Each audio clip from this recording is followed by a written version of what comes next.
Azerbaijan మూలమూలలా ఇప్పుడు వణికిపోతుంది. భారతదేశం యొక్క ప్రళయ్ కాకసస్ కథను పూర్తిగా మార్చేసింది. టర్కీ మరియు పాకిస్తాన్ కుట్రలపై నీళ్లు చల్లబడ్డాయి. ఆర్మేనియా చేతుల్లోకి భారతదేశం యొక్క అత్యంత ప్రమాదకరమైన బ్రహ్మాస్త్రం వచ్చేసింది. ఇస్కాండర్ మిసైల్ కూడా ఇప్పుడు వెలవెలబోయింది. భారతదేశం యొక్క స్వదేశీ టెక్నాలజీ ప్రపంచానికి తన అసలు సత్తా ఏమిటో చూపించింది. యుద్ధభూమిలో ఇప్పుడు హాహాకారాలు చెలరేగుతాయి. 500 కిలోమీటర్ల రేంజ్లో శత్రువుల ప్రతి స్థావరం ఇప్పుడు బూడిద కావడం ఖాయం. కాకసస్లో మారుతున్న ఆట. ఆర్మేనియా చేతుల్లో ప్రళయ్. ప్రపంచం మొత్తం ఉక్రెయిన్ మరియు మిడిల్ ఈస్ట్లోని రగులుతున్న యుద్ధ రంగాలపై దృష్టి సారించిన వేళ సరిగ్గా అదే సమయంలో భారతదేశం నిశ్శబ్దంగా ఒక ఎత్తుగడ వేసింది. ఇది ఆసియా నుండి ఐరోపా సరిహద్దుల వరకు కలకలం రేపింది. ఇది కేవలం ఒక సాధారణ వ్యాపార ఒప్పందానికి సంబంధించిన వార్త కాదు, మరియు ఇది కేవలం 2 దేశాల మధ్య చేతులు కలపడం మాత్రమే కాదు. గత కొన్నేళ్లుగా రగులుతున్న ప్రతీకార జ్వాలల కథ ఇది. ఇప్పుడు భారతదేశం అందులో మందుగుండు సామగ్రిని వేసింది. కాకసస్ పర్వతాల్లో ఒక చిన్న దేశం తన ఉనికి కోసం పోరాడుతున్నప్పుడు, మరియు 3 పెద్ద వేటగాళ్లు అజర్బైజాన్, టర్కీ మరియు పాకిస్తాన్ దానిని పీక్కు తినడానికి సిద్ధంగా ఉన్నప్పుడు, అప్పుడు భారతదేశం తన మౌనాన్ని వీడింది. ఆ మౌనం ఏ ప్రకటనతోనూ కాదు, పేరు వింటేనే శత్రువులు బంకర్స్లో నిశ్శబ్దం ఆవరించే ఒక వెపన్తో బద్దలైంది. ఇది భారతదేశం యొక్క మారుతున్న ఫారిన్ పాలసీ యొక్క దూకుడు ముఖచిత్రం. ఇది ఇప్పుడు తన సరిహద్దులను రక్షించుకోవడమే కాకుండా 7 సముద్రాలు దాటి తన స్నేహితుల చేతుల్లో కత్తి పెట్టడం కూడా తెలుసు అని నిరూపించింది. నిన్నటి వరకు భారతదేశాన్ని కేవలం శాంతి ప్రవచనాలు చెప్పే దేశంగా మాత్రమే భావించిన వారు నేడు భారతదేశం యొక్క ఈ కొత్త మిసైల్ డిప్లొమాసీ చూసి ఆశ్చర్యపోతున్నారు. అజర్బైజాన్ రాజధాని బకుర్లో ప్రశాంతంగా నిద్రపోతున్న వారి నిద్ర ఇప్పుడు దూరం కాబోతోంది. ఎందుకంటే వారి పొరుగున ఒక కాలం మోహరించబడబోతోంది. దీనిని ఆపే టెక్నాలజీ బహుశా వారి బాస్లు కూడా ఇంకా తయారు చేయలేదు. ఈ గేమ్ చేంజింగ్ డీల్ యొక్క పూర్తి కథను మేము మీకు చెబుతాము. కాబట్టి వీడియోలో కొనసాగండి మరియు దీనికి సంబంధించి మీ అభిప్రాయాలను కమెంట్లో తప్పక తెలియజేయండి. అందరి మదిలో మెదులుతున్న ప్రశ్నలు. అసలు రాత్రికి రాత్రే ఆతను మార్చేలా చేసిన ఆ వెపన్ ఏంటి? టర్కీ మరియు పాకిస్తాన్ ఎందుకు షాక్కి గురయ్యాయి? రష్యా మరియు అమెరికాను వెనక్కి నెట్టి భారతదేశం ఇప్పుడు ప్రపంచంలో కొత్త డిఫెన్స్ సప్లయర్గా మారుతోందా? ప్రళయ్ మిసైల్లో అంత ప్రత్యేకత ఏమిటి? ఇది ప్రపంచంలోని అత్యంత ప్రమాదకరమైన మిసైల్స్ జాబితాలో ఎందుకు చేరుతుంది? మరియు అతిపెద్ద ప్రశ్న, భారతదేశం తీసుకున్న ఈ అడుగు కొత్త యుద్ధానికి సంకేతమా లేక శాంతిని స్థాపించే శక్తివంతమైన మార్గమా? ఈ పదునైన ప్రశ్నలన్నింటికీ సమాధానాలు మేము ఈ వీడియోలో ముందుకు వెళుతూ ఇస్తాము. సస్పెన్స్ వీడింది. ప్రళయ్ ఒప్పందం అసలు కథ. సరే, ఇప్పుడు ఈ సస్పెన్స్ ని పక్కన పెట్టి అజర్బైజాన్ అధ్యక్ష భవనం నుండి రావల్పిండి హెడ్ క్వార్టర్స్ వరకు కలకలం రేపిన వార్త గురించి మాట్లాడుకుందాం. మీడియా రిపోర్ట్స్ మరియు డిఫెన్స్ సోర్సెస్ ద్వారా వస్తున్న వార్తల ప్రకారం ఇప్పటి వరకు తన భద్రత కోసం పోరాడుతున్న ఆర్మేనియా ఇప్పుడు భారతదేశం నుండి Pralay tactical ballistic missile TBM కొనుగోలు చేసే క్యూలో అందరికంటే ముందు నిలబడి ఉంది. ఇది ఏదో చిన్నపాటి తుపాకీ లేదా మందుగుండు సామాగ్రి డీల్ కాదు. ప్రళయ అనేది DRDO ప్రత్యేకంగా శత్రువుల హై వాల్యూ టార్గెట్స్ని నాశనం చేయడానికి తయారు చేసిన భారతదేశం యొక్క స్వదేశీ శక్తి. ఇప్పటి వరకు ఆర్మేనియా భారతదేశం నుండి పినాక రాకెట్ సిస్టమ్ మరియు ఆకాష్ ఎయిర్ డిఫెన్స్ సిస్టమ్ తీసుకుంటోంది. వీటిని డిఫెన్సివ్ వెపన్స్గా పరిగణిస్తారు. కానీ ప్రళయ్ ఒప్పందం అనేది చాలా పెద్ద స్ట్రాటజిక్ మార్పు. ఇది ఒక ఒఫెన్సివ్ అంటే దాడి చేసే వెపన్. దీని అర్థం స్పష్టంగా ఉంది. ఆర్మేనియా ఇప్పుడు తనను తాను రక్షించుకోవడమే కాకుండా అవసరమైతే శత్రువుల ఇంట్లోకి చొరబడి 500 కిలోమీటర్ల దూరంలో ఉన్న శత్రువుల స్థావరాలను కూడా మట్టిలో కలిపేస్తుంది. భారతదేశం ఈ నిర్ణయం చాలా ఆలోచించి తీసుకుంది. అజర్బైజాన్ మరియు దాని వెనుక ఉన్న పాకిస్తాన్ మరియు టర్కీల యొక్క నెక్సస్ని విచ్ఛిన్నం చేయడానికి ఇది భారతదేశం యొక్క మాస్టర్ స్ట్రోక్. అజర్బైజాన్ తన చమురు సంపద మరియు టర్కీ యొక్క డ్రోన్స్ బలంతో ఆర్మేనియాను ఎలా అణచివేసిందో, ఇప్పుడు భారతదేశం ఆర్మేనియాకు ఆ బాహుబలి గదను అందించింది. దాని ఒక్క దెబ్బతో మొత్తం యుద్ధభూమి ముఖచిత్రమే మారిపోతుంది.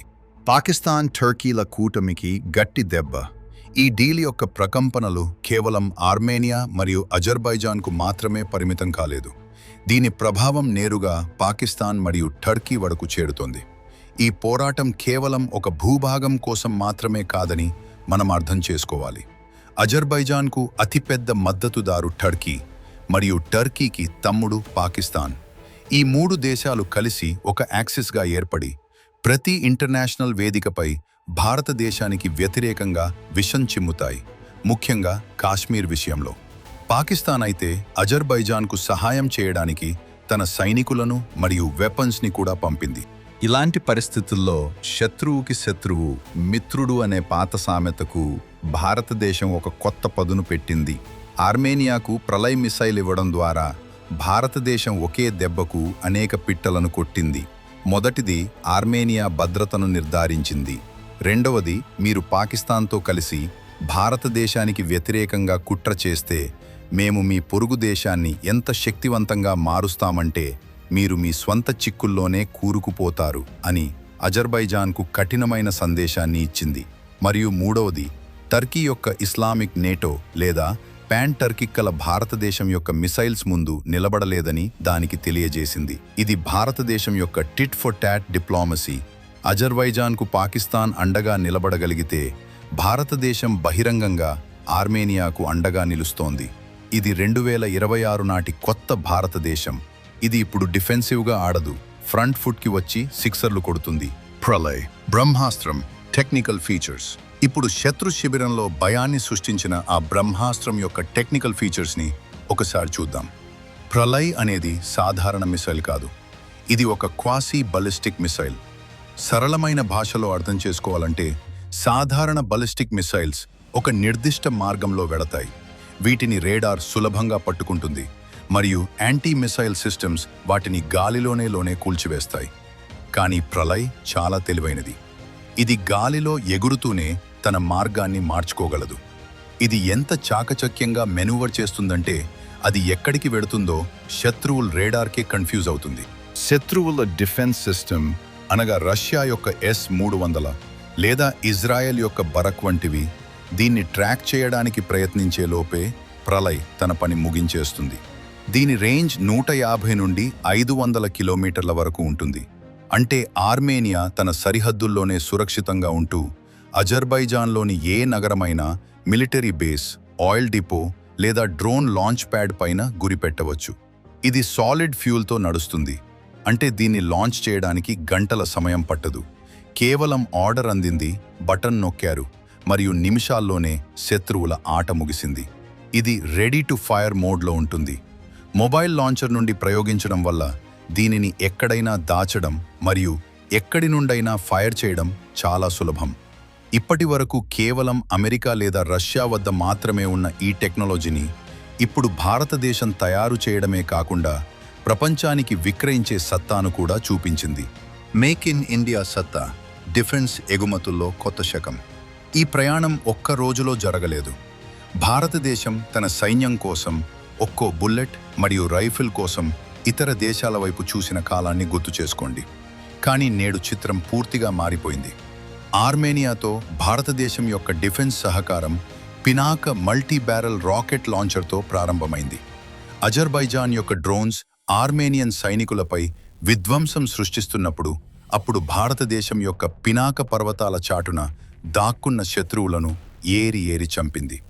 పినాక సాధించిన విజయంతో భారతదేశంపై ఆర్మేనియాకు నమ్మకం ఎంత పెరిగిందంటే ఇప్పుడు అది భారతదేశం నుండి ATAGs advanced towed artillery gun system, Swathi radar మరియు ఆకాష్ ఎయిర్ డిఫెన్స్ సిస్టమ్ని తీసుకుంటోంది. మరియు ఇప్పుడు ప్రళయ్ ఎంట్రీతో ఈ నమ్మకం ఒక విడదీయరాని బంధంగా మారిపోయింది. ఇది భారతీయ వెపన్స్ యొక్క క్వాలిటీ మరియు యాక్యురసీ వరల్డ్ క్లాస్ అని నిరూపిస్తుంది. పాశ్చాత్య దేశాల వెపన్స్ ఖరీదైనవి మరియు వాటితో వేల కొద్దీ షరతులు ముడిపడి ఉంటాయి. రష్యన్ వెపన్స్ ఇప్పుడు పాతవి అవుతున్నాయి మరియు సప్లై చైన్ సమస్యలు ఉన్నాయి. ఇలాంటి పరిస్థితుల్లో భారతదేశం ప్రపంచానికి ఒక రిలయబుల్ మరియు అఫోర్డబుల్ ప్రత్యామ్నాయంగా ఉద్భవించింది. కొన్నేళ్ల క్రితం వరకు నామమాత్రంగా ఉన్న భారతదేశ డిఫెన్స్ ఎక్స్పోర్ట్స్ ఇప్పుడు వేల కోట్ల మార్కును దాటుతోంది. మేక్ ఇన్ ఇండియా ఇప్పుడు కేవలం ఒక నినాదం కాదు, ఇది ప్రపంచ యుద్ధ భూముల్లో తన సత్తాను చాటుకుంటున్న వాస్తవం. మన శాస్త్రవేత్తలు మరియు ఇంజనీర్లు తయారు చేసిన వెపన్ నేడు ఒక దేశం యొక్క సావరెంటీని రక్షిస్తున్నందుకు ఇది ప్రతి భారతీయుడికి గర్వకారణం. భారతదేశం ఆర్మేనియాకు కేవలం వెపన్ మాత్రమే ఇవ్వలేదు, ఆత్మగౌరవంతో బతికే అవకాశాన్ని ఇచ్చింది. ఈ ఒప్పందం అజర్బైజాన్ ఆర్థిక వ్యవస్థకు వెన్నెముకగా ఉన్న ఆ ఆయిల్ బావులు మరియు గ్యాస్ పైప్లైన్స్కు కూడా ముప్పుగా మారవచ్చు. ఒకవేళ యుద్ధం వస్తే ఆర్మేనియా ఇప్పుడు అజర్బైజాన్ యొక్క నొప్పి ఉన్న నరంపై నేరుగా దాడి చేయగలదు. మారిన ఈ బ్యాలెన్స్ ఆఫ్ పవర్ శాంతికి హామీ అవుతుంది. ఎందుకంటే రెండు వైపులా బలంగా ఉన్నప్పుడు యుద్ధ ప్రమాదం తగ్గుతుంది. కాకసస్ ప్రాంతంలో ఏ ఒక్క దేశం యొక్క ఆధిపత్యం నడవకుండా ఆ భారతదేశం నిర్ధారించింది. ఇది డిప్లొమేసీకి ఒక అద్భుతమైన ఉదాహరణ. ఇక్కడ భారతదేశం తన సైన్యాన్ని పంపకుండా కేవలం తన టెక్నాలజీ మరియు వ్యాపారం ద్వారా ఒక మొత్తం ప్రాంత రాజకీయాలను నియంత్రించింది. భారత్, ఇరాన్, ఆర్మేనియా కొత్త ట్రైలాటరల్ పార్ట్నర్షిప్. ఈ మొత్తం ఆటలో రష్యా మరియు ఇరాన్ పాత్రను కూడా విస్మరించలేము. ఆర్మేనియా సాంప్రదాయకంగా రష్యాకు మిత్రదేశం, కానీ ఉక్రెయిన్ యుద్ధంలో చిక్కుకోవడంతో రష్యా దానికి సహాయం చేయలేకపోయింది. అటువంటి పరిస్థితుల్లో భారతదేశం ఆ ఖాళీని భర్తీ చేసింది. కానీ ఆసక్తికరమైన విషయం ఏమిటంటే భారతదేశం యొక్క వెపన్స్ ఆర్మేనియాకు ఎలా చేరుకుంటాయి? ఇక్కడ ఇరాన్ ఒక పెద్ద ఆటగాడిగా ఉద్భవిస్తుంది.